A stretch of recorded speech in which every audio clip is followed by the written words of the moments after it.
Hi, everyone. I'm Allison David, and welcome to Conversations at the Center. These conversations highlight the great work being done at the center by us and our community partners. I am very excited to welcome Tomaro Pilgrim, the founder and lead therapist of Tomaro's C.H.A.N.G.E, who is joining us today. Tomaro?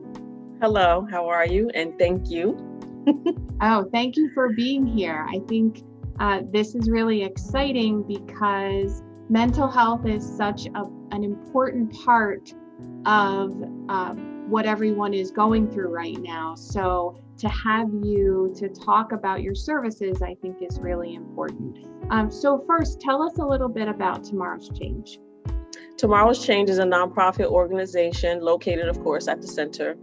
We provide mental health services to youth, adults, and families. We start as young as 5 to 6 years old. Great. So is that individual counseling, family, or depends on what people need?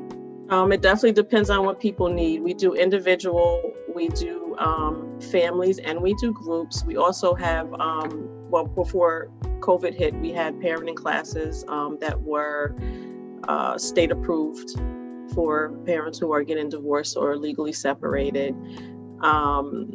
We haven't had our groups or anything, of course, that would have more than one person involved since COVID. So we're opening up again, and we're starting to put together the program so that we can get started with those services again. Great. So you bring up COVID. I think, nobody thought a year into this, we'd still be dealing with this. No.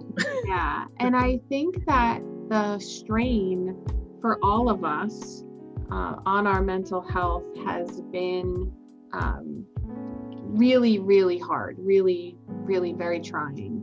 So why are your services so important, especially now during COVID?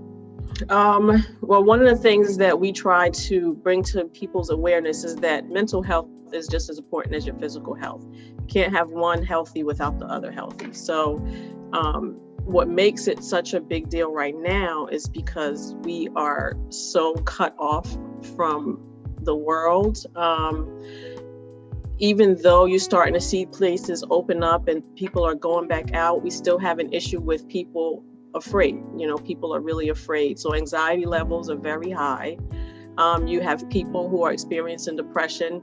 The social balance is off. Children are really suffering. People, especially parents, we fail to look at the issues that our kids are having, but they are very social beings. So they're not in school, they're not participating in their activities. So, we have a great concern for our young people. Between COVID and a lot of the social issues that's going on, people just don't know what to expect and what's happening. And it's becoming a very stressful situation for many people. And confinement, people are not used to being with themselves all day or with their families all day. You have parents who are trying to school their kids, they're not teachers. And then you have kids who are trying to be schooled on the computers, and so it's so many components to why mental health would be such an important thing to consider right now.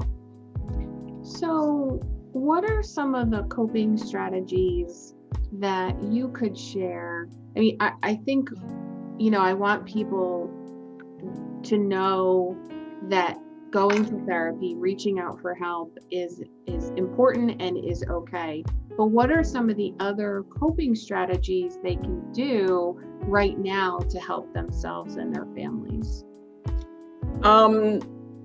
Again, I have to mention COVID. Most of the things that we would generally suggest to people is a little bit more difficult to suggest now because we are closed in. So some of the simple things could be like finding hobbies, figuring out things that you enjoy that you can do in the home or that you can do outdoors.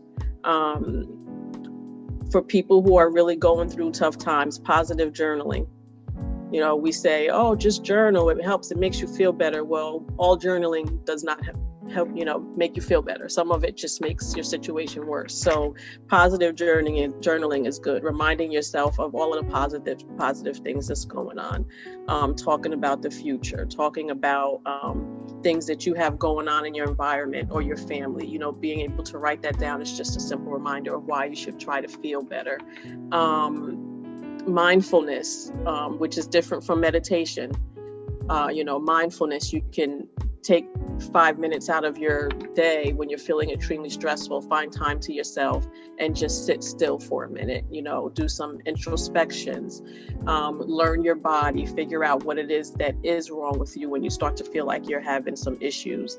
And of course, you know, seek help. There's nothing wrong with contacting a therapist and saying, hey, I have some things going on that I don't quite understand. It's not always a person who needs help because of a mental illness. It could just be something that is situational. I've been stuck in a house. I feel like I'm losing my mind for the last 2 weeks. I need to talk to someone. So those things are just basic things that we can do to try to cope. Yeah, I would stress that point. There's such a stigma around seeking help. People feel weak.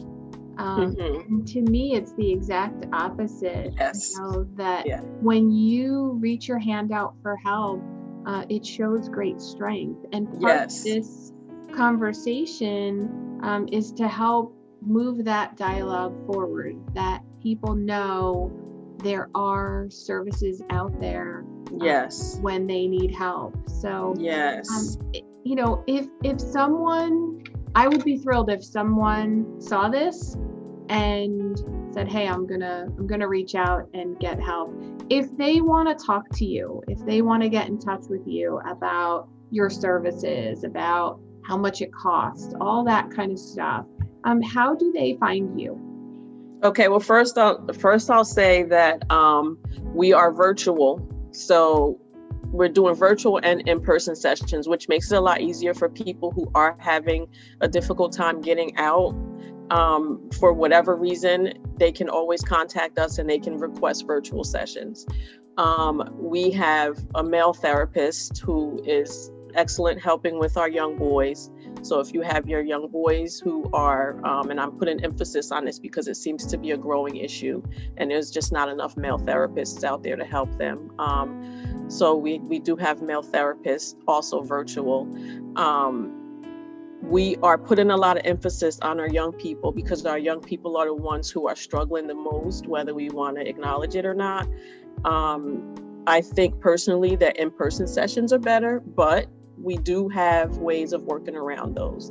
And again, we will be opening up our group sessions, which we will be focused on both men and women, girls and boys. So that information will be coming out soon.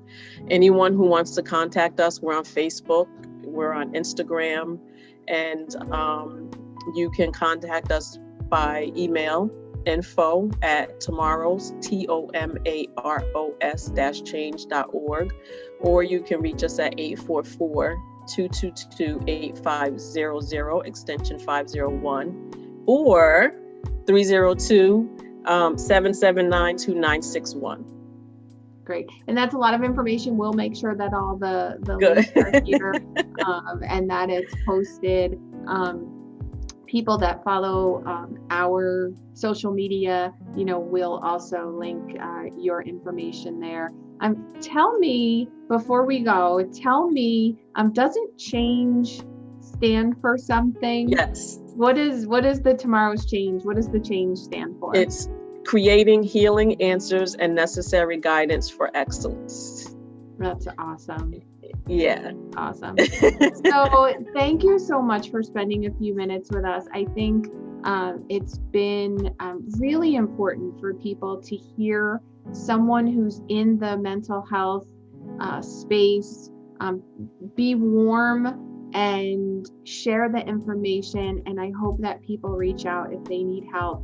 And again, Tomaro, I can't thank you enough for joining. And I hope everyone out there heard this, and if you need help, please reach out. And join us for our next conversations at the center. Thanks, everyone. Thank you, Allison. I appreciate it. Bye-bye. Bye.